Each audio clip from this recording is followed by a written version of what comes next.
Nous avons pour thème ce matin la croyance de Dieu. La croyance de Dieu, c'est quoi la définition de croyance? Croyance, c'est le fait de croire en quelque chose, de mettre sa confiance en cette chose, de mettre toute sa foi en cette chose. Et Dieu nous appelle à croire qu'aujourd'hui, nous devons croire au Fils unique de Dieu.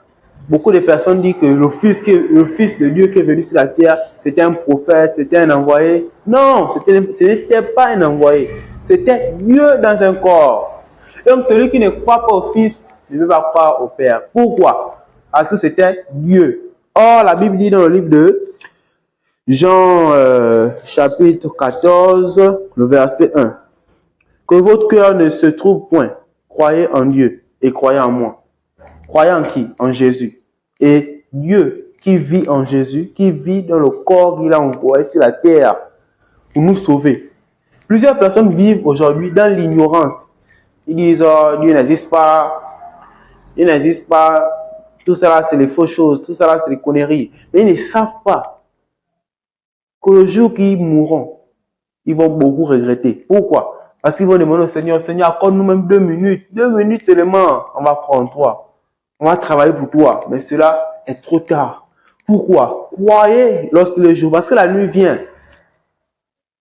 Elle serait tellement trop tard. Donc Dieu nous appelle à croire en lui. Or, dans le livre de Jean, chapitre 3, le verset 18, celui qui croit en lui n'est point jugé. Celui qui croit en qui? Au Fils unique de Dieu, en Jésus-Christ. Or, le véritable Dieu, c'est Jésus.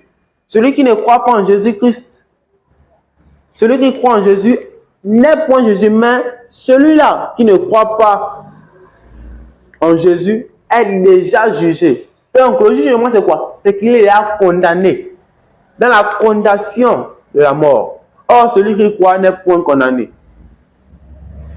Il est condamné à la mort éternelle. Amen. Maintenant, dans le livre de Jean, chapitre 14, verset 8, Philippe lui dit, Seigneur, montre-nous le Père et cela nous suffit. Et Jésus lui répondit, il y a si longtemps que je suis avec vous et tu ne me connais pas, tu ne connais pas celui qui est avec vous, tu ne connais pas le Père. Donc Philippe était ignorant. Jésus était avec eux, il marchait avec eux, il faisait des miracles ensemble, il guérissait les malades ensemble, mais il était ignoré, il ne savait pas que celui-là était le Père. Or, si une personne ne croit pas au Fils unique de Dieu, il n'est point, il est déjà jugé, donc il est déjà condamné. Donc, nous voyons qu'on était dans l'ignorance. On est là, on vit, on mange, la vie est belle, la vie, tout va bien. Mais le jour qu'il va mourir, il va constater que cela était vrai, il devait croire. Donc, le fait de croire en Dieu, c'est important. Parce que si une personne ne croit pas, il est déjà jugé. Le verset 9, Jésus lui dit, il y a si longtemps que je suis avec vous, et tu ne me connais pas.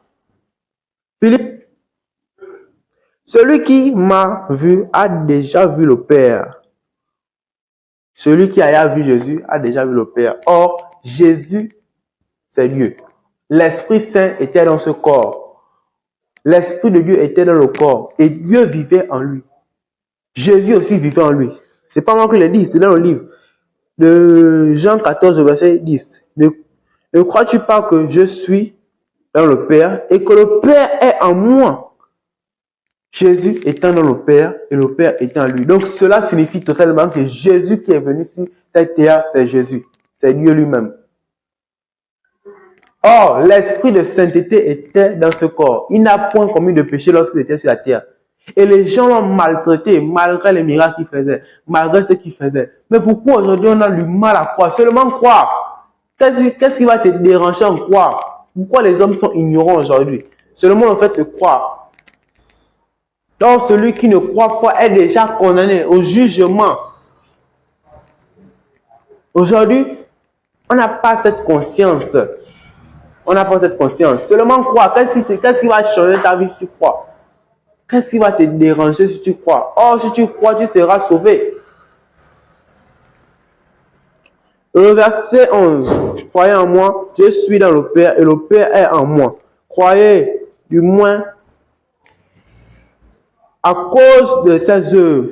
Croyons en moi à cause de ses œuvres, les œuvres que Jésus a fait sur la terre. Croyons en moi en ça.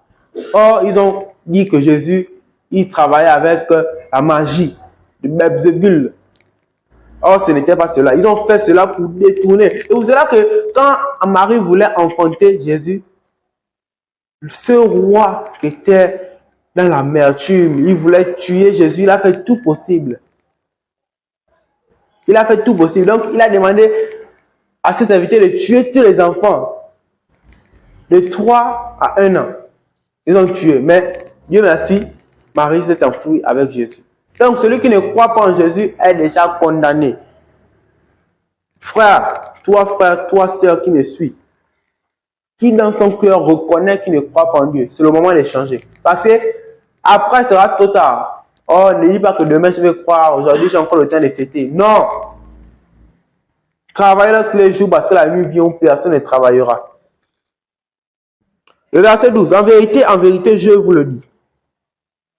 Celui qui croit en moi fera aussi les œuvres que je faisais. Celui qui croit en Jésus fera aussi ses œuvres. Les œuvres qu'il a guéri les malades, les œuvres qu'il a sauvé des gens, qu'il a ressuscité des morts. Donc, chers frères et sœurs, le Seigneur nous appelle ce matin à croire. Il y a d'autres personnes qui vivent dans les pays qui ne connaissent pas, on leur dit, oh, venez moi partager la parole de Dieu. Bon, ils ne connaissent pas Dieu, donc ils sont dans l'ignorance. Il y a d'autres pays qui ne connaissent même pas qui on appelle Jésus. Or, si cette personne meurt avec cette mentalité-là, ils ne vont pas voir Dieu. Ils auront directement dans le série de mort. Donc, le Seigneur nous appelle à croire au Fils unique de Dieu. Cela, le Seigneur nous appelle juste à croire au Fils unique de Dieu. On croit en lui. C'était cela, chers frères et sœurs. Je vous remercie d'avoir suivi cette émission. Amen.